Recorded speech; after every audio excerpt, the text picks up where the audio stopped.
Welcome to the Future Proof Leader Podcast. I'm Jessica Raypatch, and today I am excited to have Dave Pennington. He's the founder of Penn Coaching.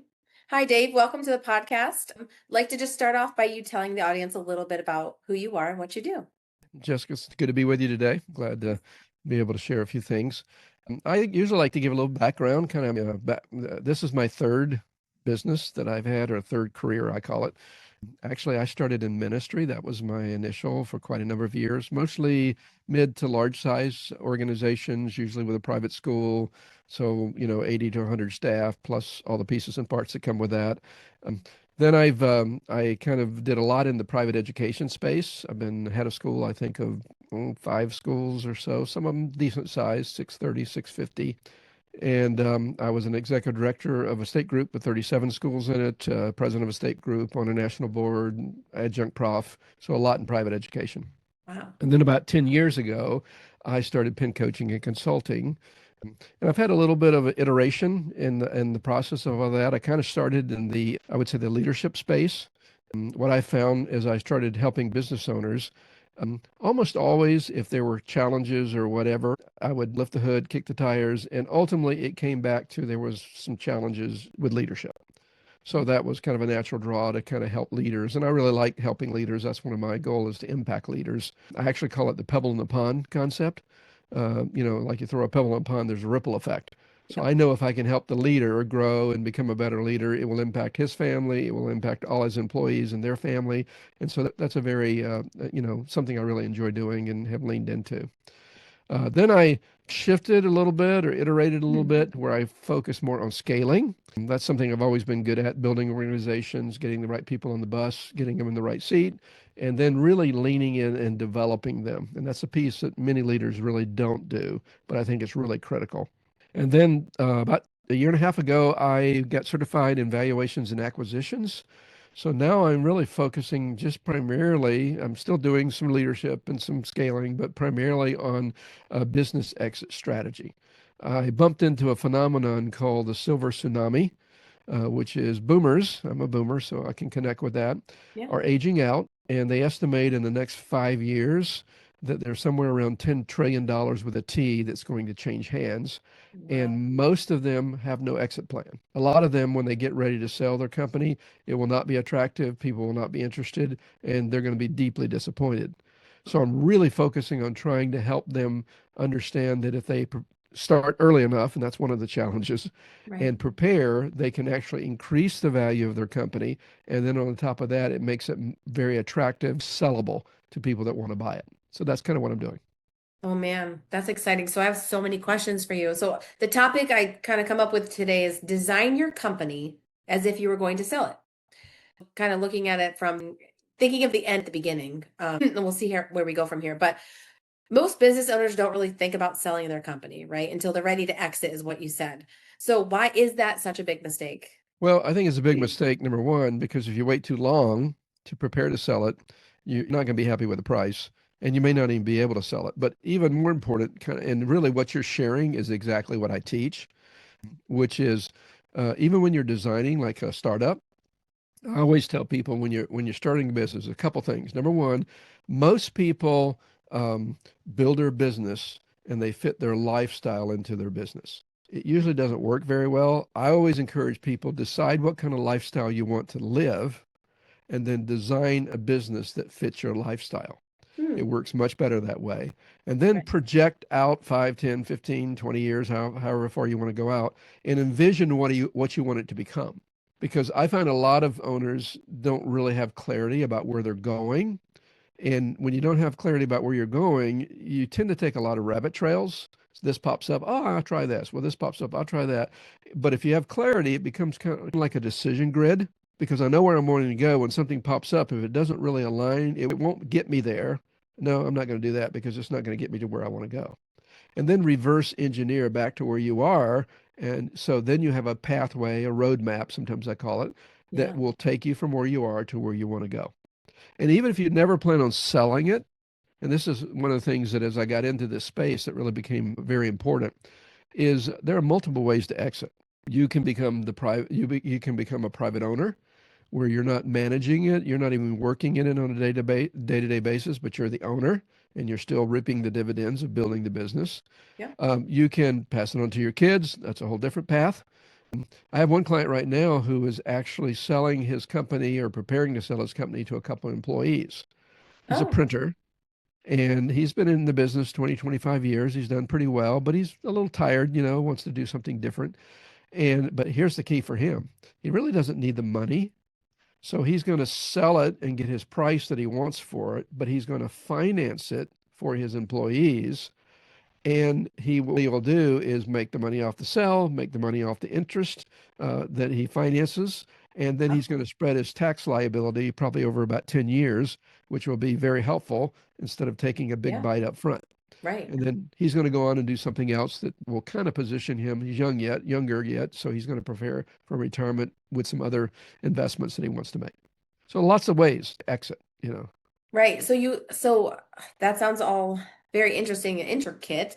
I want to ask you this, right? Because we also work with a lot of startup companies. So we don't work with them to scale their businesses in that way to exit. But what do you say to the startups that are like, well, I'm starting from nothing. I don't have revenue coming in.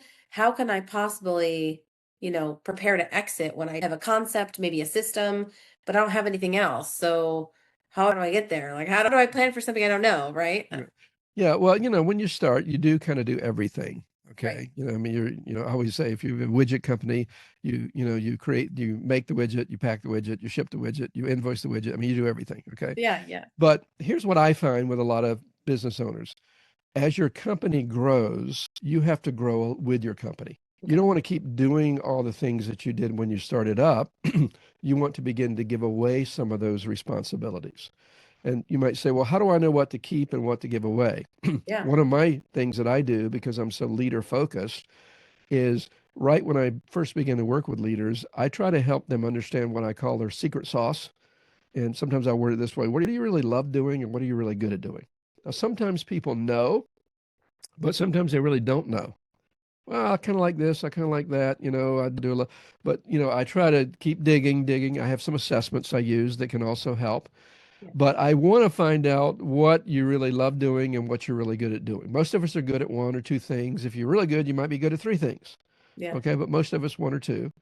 And Yeah. then my next question is, all right, in your company, as it begins to grow, how much time are you spending in the things you love doing and you're good at doing versus the things that just need to be done?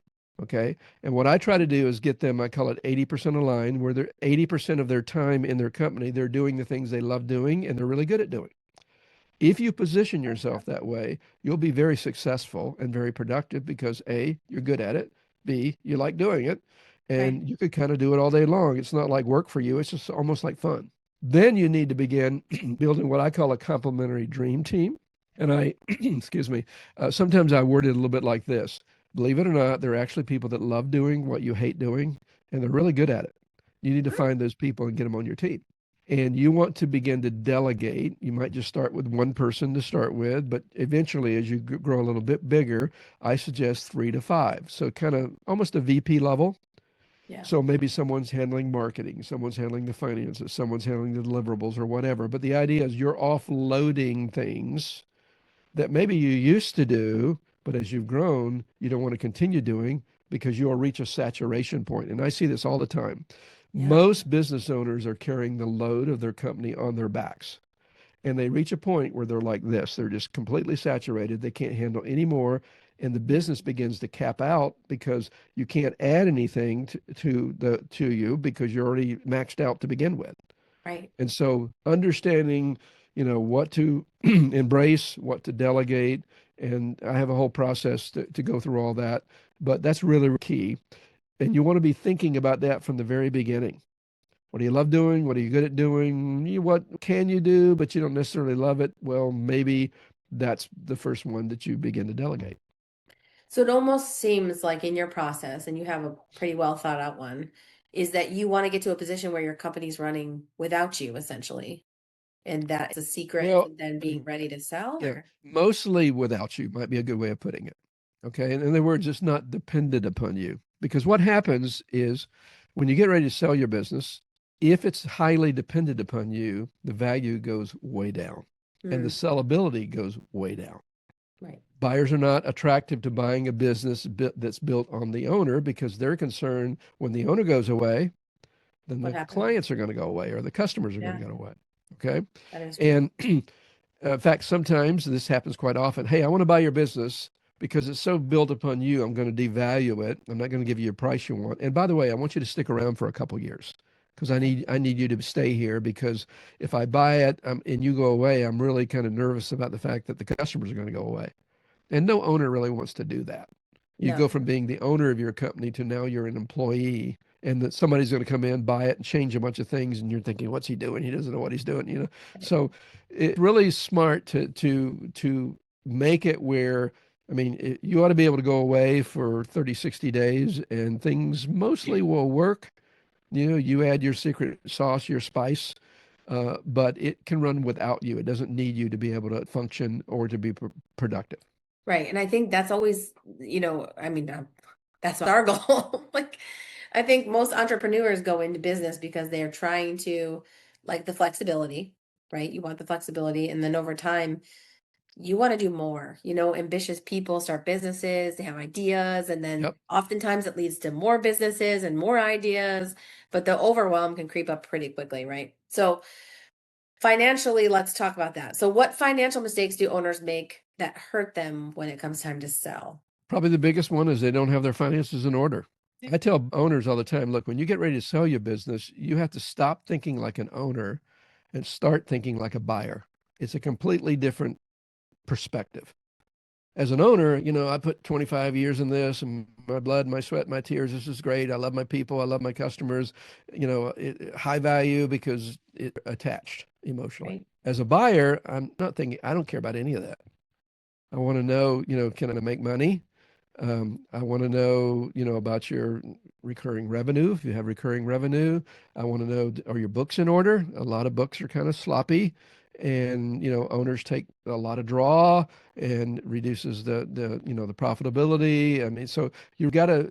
It's almost like you take a complete total shift and say, all right, if I were looking at buying this business, what would be attractive to me? What would be unattractive to me? It's a whole different way of looking at your business. And I would assume you'd have to do that from the beginning. Well, it's best to do it from the beginning. If you design it where it will be attractive to people later and all of that, it's a lot easier than if you get into it and then now you have to make all these adjustments, toward the end of your career. That's kind of painful and it doesn't happen quickly. I mean, when I Yeah. work with owners, it's not uncommon to take a couple years depending on all the pieces and parts because, they didn't really design it with the idea of selling it. And now they have to put kind of their ducks in order to get it prepared to sell.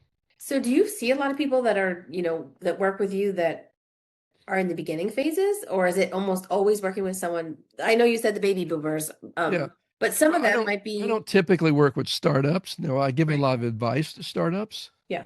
And I usually will share some insights, some things we've already talked about, like, Yeah. designing the in at the beginning about, making sure that you design your business to fit your lifestyle versus the opposite.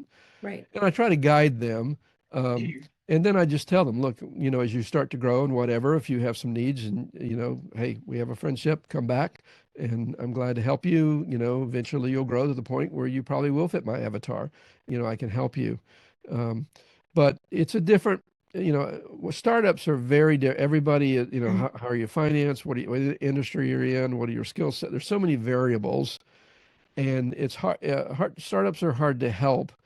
Sometimes they listen, sometimes they don't listen. I mean, you get into all kinds of things, but it's just not the people that I'm trying to serve. I'm like my last client that I got.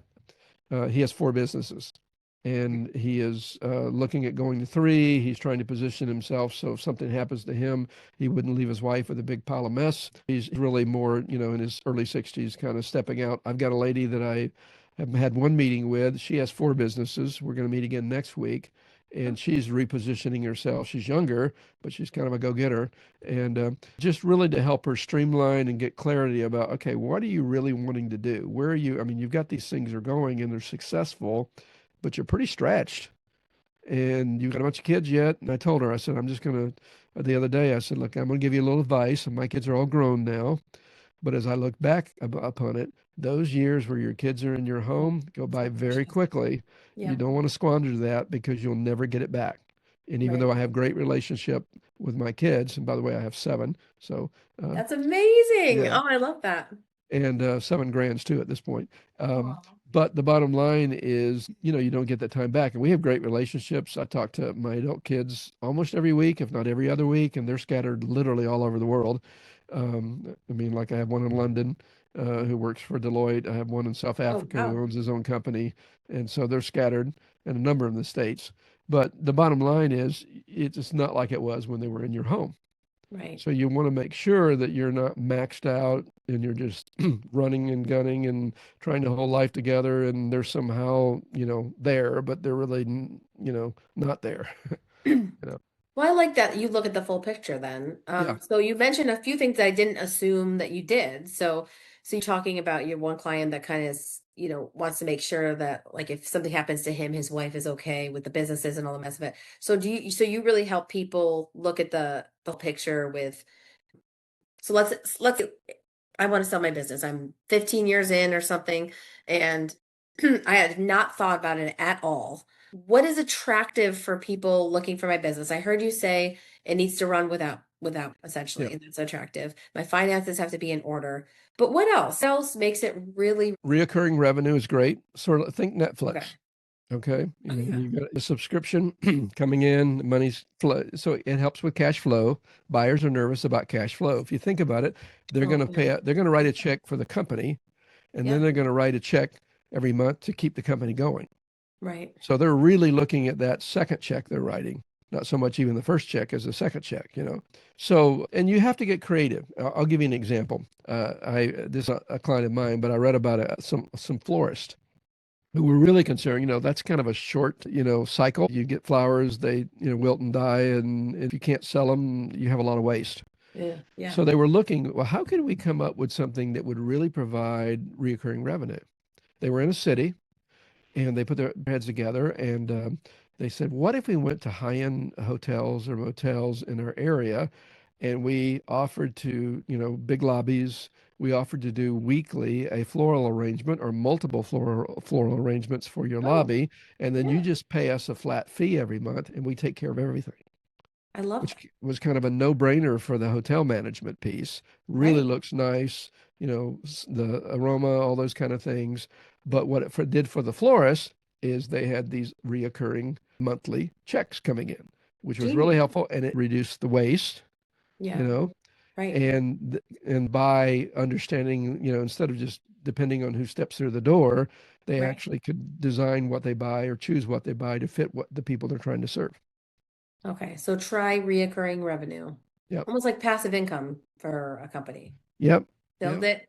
That's the dream that I hear about all the time. Anytime you read about scaling your company, it's like try to make money while you're sleeping. I'm Well, trying. yeah, it's hard. I mean, like in your line of work, it may be Right. that you keep. I mean, I know you're trying to get clients, but the real where you make your money is not just through getting clients; it's through keeping them, Yeah. In big. servicing them, and adding to your repertoire. And then as you systematize your processes, so you can hire other people who can do what you do and offload some of those things, you have the potential to grow and grow and grow and grow. And particularly as you get this recurring revenue, because that helps you pay the bills. You're not worried about cash flow. Right. You know you're going to have money coming in each month. Absolutely. Yeah. So I've been the type of leader, like with anything I've done, right, is I like to do it myself to figure it out, go through the whole stretch of it to know it from start from finish. So that when I then hire somebody in my spot, if it's possible in corporate America, I didn't always get to do this, obviously, but I like to kind of live what my employees will live. Say I've done it before. I know I've been there. This is how you get through it. This is how you do it the best. This is what I've learned and then go forward. I'm not much of a micromanager. Been really big on empowering people. I think Mhm. in the Marine Corps, they kind of teach you a lot about that in leadership and Yep. development. Empower your Marines, make sure that when you can't be there, you die. Something happens to you, the mission can keep moving forward. Continue. Yeah. But it's easier That's than done. that's really key. And what I find with a lot of business owners, they have processes, SOPs, but it's mostly here.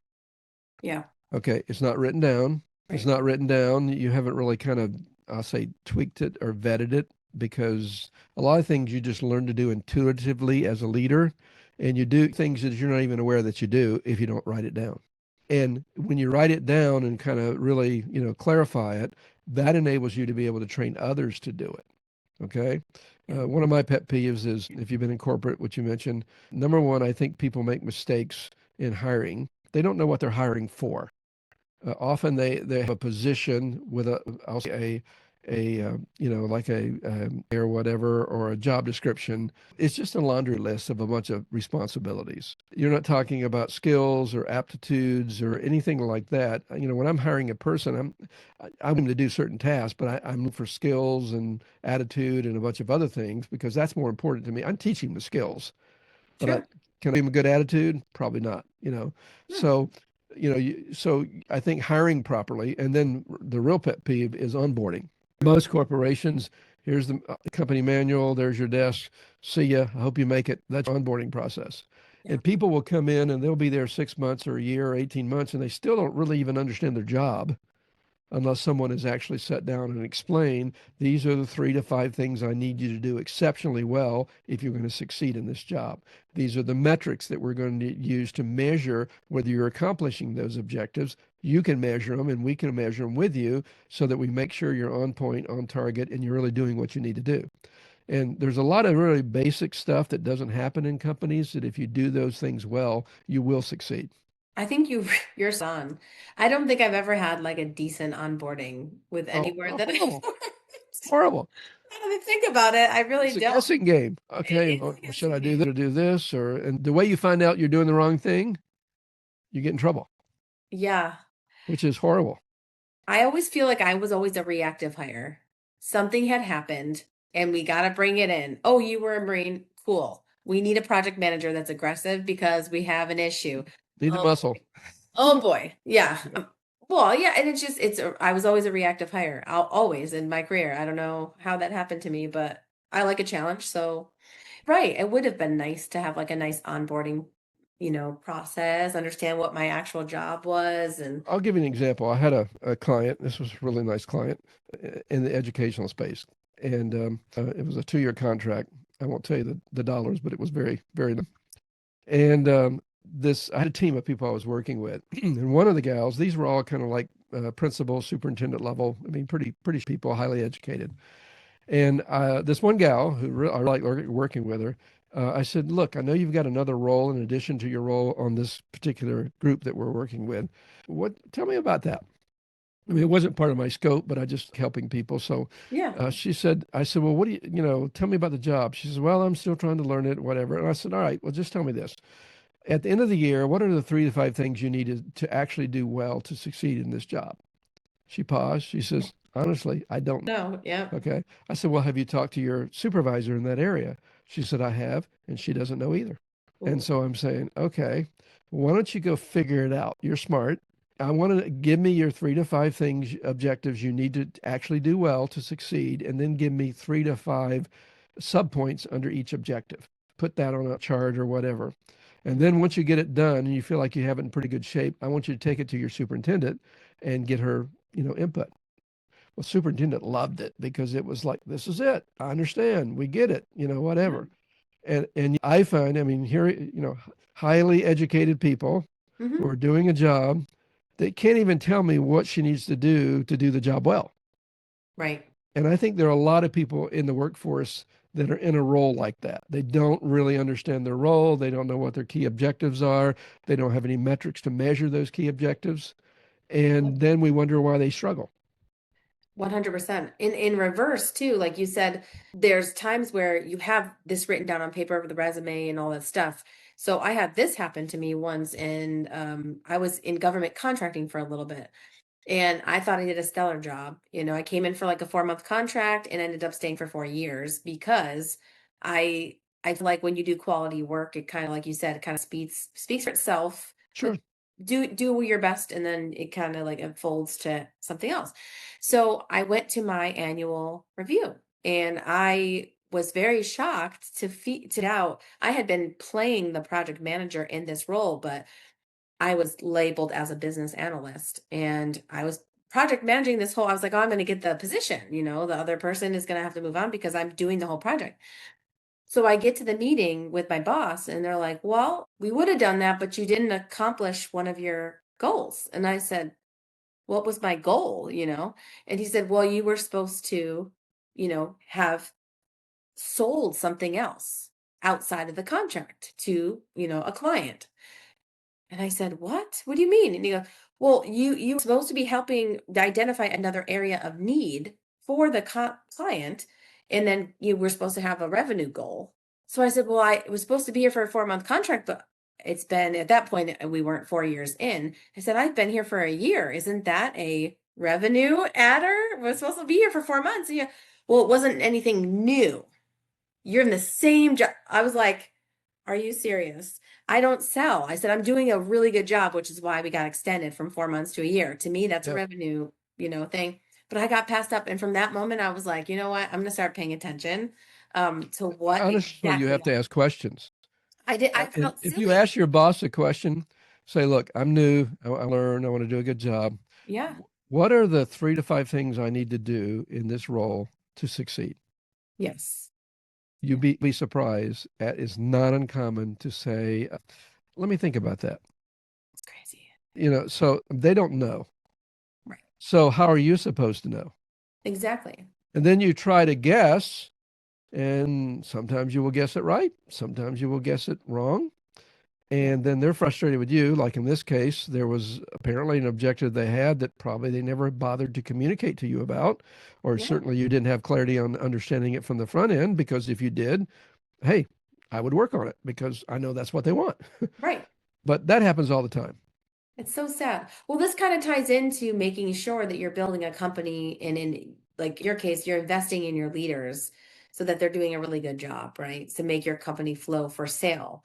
So I guess my question would be if someone is right now haven't really thought about selling their company, but that they want to in the next 3 to 5 years, what should they be doing right now to make sure that they can at least set themselves up for a nice, clean, smooth with a valuable price tag to their company that they deserve. Yeah. Probably what I would encourage them to do is begin by getting a good assessment of where they are currently. What's your company's worth?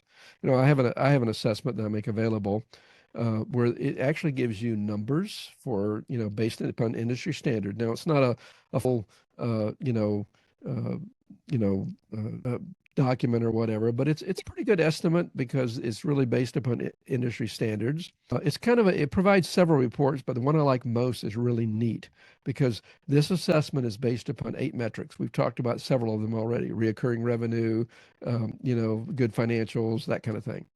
And the the report has toggles where you can, like a button, okay? Yeah. So when you get the report, let's say your company's worth $1 million, okay? You have these 8 areas, and it scores you from 0 to 100 in these 8 areas. So let's say you come in at a 43 in one of them. Literally, I can take that button and slide it up and move it up to a 70 or 80. And as I'm doing that, the value of my company is going, it's just kind of scaling up, saying, oh, wow, if I did that, then my company would be worth this. And if I move this Oh, one up, my company would be worth that. oh, And that's so cool. it's a really neat assessment that gives you some objectivity about what do I need to work on to improve the value. And these 8 metrics, by the way, are the same 8 metrics you would use if you want to scale, or the same 8 metrics if you want to position yourself to sell. So you're not wasting any time. You're actually you're earning more money as you position yourself to sell. And so I would start with the assessment and getting an idea of, okay, where am I strong? Where am I weak? Where do I need to improve? What do I need to work on? And just begin kind of incrementally working your way there so that when you got to the time where you were ready to sell, you didn't have to do much. You were kind of already there and you were very attractive to a buyer. I love it. Now, this assessment, we're going to put a link down below in this video. Probably half hour, 45 minutes to max to fill it out, but it gives you a pretty good feel for where your numbers are. And then the Love it. more important thing gives you an idea of where you're scoring in some of these areas. Another one we've mentioned, I didn't call it by this term, but it's called hub and spoke. And the Okay. idea is if you, as the owner, are the hub, everything kind of is on your back, Yep. value goes. Yeah. and sellability goes down. So that's one of the metrics that it measures. So recurring revenue, hub and spoke. There's several. There are 8, and they're all really insightful and very in both growing and positioning yourself to sell your company. Amazing. Yeah. So we'll definitely put the link to your website or right to the form below for anyone listening. And then also, does it give the information on how to contact you after, or how can people Yeah, get in it contact? actually, when they fill it out, it sends me an indication they filled it out, and then I can reach out to them. Um, but if they want to just go to my website, it's Penn Coaching, penncoaching.com, and it's there on the front page. There's kind of a discovery call button, and then there's a, know the value of your company button. But that's, it's super helpful, and I think that's a good way to start. Most time, if I ask people how much is your company worth, how do you assess that? I was going to say, I don't have no Yeah, idea. I'm doing it. I'm going to go do yeah. it. That's But so cool. it's really interesting. And the report is super, helpful, you know. Absolutely.